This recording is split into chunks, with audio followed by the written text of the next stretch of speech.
সময় নিজেকে জঘন্য মনে করে, সুবহানাল্লাহ কোন, নিজেকে যেই দিন একদম জঘন্য মনে করতে পারবেন, আরে আমি তো কিচ্ছুই না, আমি তো কিচ্ছুই না, আমি তো একজন তুচ্ছ বান্দা।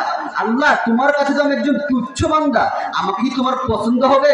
আমি একজন গুনাহগার, নালেক নাচিস বান্দা, আল্লাহ আমাকে পছন্দ করো না। আর আপনি যদি মনে করেন ভিতরে অহংকার, আল্লাহ আমি তো বড় পয়সাওয়ালা, আল্লাহ আমি তো বড় অহংকার করে যদি বলেন আল্লাহ আমার 4টা বাড়ি আছে, 5টা বাড়ি আছে, আল্লাহ পছন্দ করবে?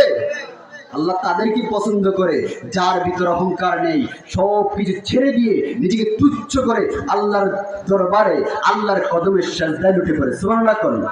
আদম নবী নিজের নবী হইয়া নিজের সম্মানকে বর্ণনা করে আপনার সম্মান নিয়ে কথা কয়। আরে আখির নবীর কথা বলবো না তো কার কথা বলবো? আখির নবীর উম্মতের মর্যাদা এত পরিমাণ বেশি যা আমি আদম নবীরও নাই। বাবা শীষ আদম নবীর সন্তান শীষ নবী ডাক কয়, এ বাবা আদম, এ পয়গম্বর বাবা আদম, এটা আবার কি শুনাইলেন? আপনি একজন পয়গম্বর হইয়া নিজেকে ছোট করেন?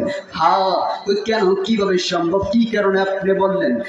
আদম নবী ডাক কয়, বাবা শীষ শোনো তাইলে কেন বলেছি সেই নবীর উম্মতের মর্যাদা তো পরিমাণ বেশি। জানতে চাও বাবা আদম বলে জানতে চাও, শীষ নবী বলে জানতে চাই।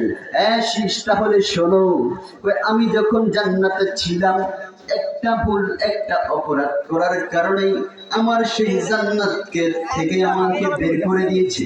সেই নবীর উম্মতেরা যত ভুল করুক না কেন, যত